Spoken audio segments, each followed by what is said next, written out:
Excited ആണ്, tension ഉണ്ട്. നല്ല സിനിമ ആണ് ഞങ്ങൾ ചെയ്തു വെച്ചിരിക്കുന്നത്. അപ്പം നല്ലൊരു ഔട്ട് പ്രതീക്ഷിക്കല്ല. കോൺഫിഡൻസ് ഞങ്ങൾ നല്ല സിനിമ ചെയ്തു എന്നാണ് ഞങ്ങൾ പ്രതീക്ഷിക്കുന്നത്. നിങ്ങൾ കണ്ടിട്ടല്ലേ പറയേണ്ടത്. ഇന്നത്തെ കാലത്ത് പ്രൊമോഷൻ സ്ട്രാറ്റജി ഒന്ന് മാറ്റി പിടിച്ച പടമാണല്ലോ അത്. ആ കോൺഫിഡൻസിന്റെ ഇതിലാണ്. അല്ലല്ല, ഒരിക്കലും അങ്ങനെ ഒരു അഹങ്കാരം അങ്ങനത്തെ പരിപാടിയൊന്നുമില്ല. അല്ല, മനസ്സിൽ ഒരു വേറെ രീതി നോക്കിയതാണ്. കാരണം സിനിമ റിലീസാവുന്നതിന് മുന്നേ നമുക്ക് എന്താ പറയാൻ പറ്റുക, കഥ പറയാൻ പറ്റില്ല. അതായത് നമ്മളെന്താ ക്യാരക്ടർ അഭിനയിച്ചതിൻ്റെ പേരും അല്ലെങ്കിൽ നമ്മളെന്താ ചെയ്തതെന്ന് മാത്രമേ പറയാൻ പറ്റൂ. സിനിമ കണ്ടു കഴിഞ്ഞ് കഴിഞ്ഞാൽ ചോദിച്ചു കഴിഞ്ഞാൽ നമുക്ക് പറയാൻ ഒരുപാട് കാര്യങ്ങളുണ്ട്. അതല്ലേ നല്ലത്.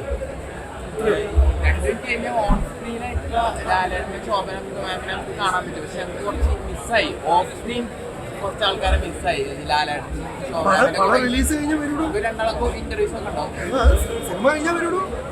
സിനിമ അറിയട്ടെ, സിനിമ പുറത്തിറങ്ങി കഴിഞ്ഞാലല്ലേ അതിനൊരു ഹരമുള്ളൂ. അതിന് മുന്നേ ഒരു പറഞ്ഞു കഴിഞ്ഞാൽ എന്ത് രസമാണുള്ളത്. അല്ല താങ്ക് യു.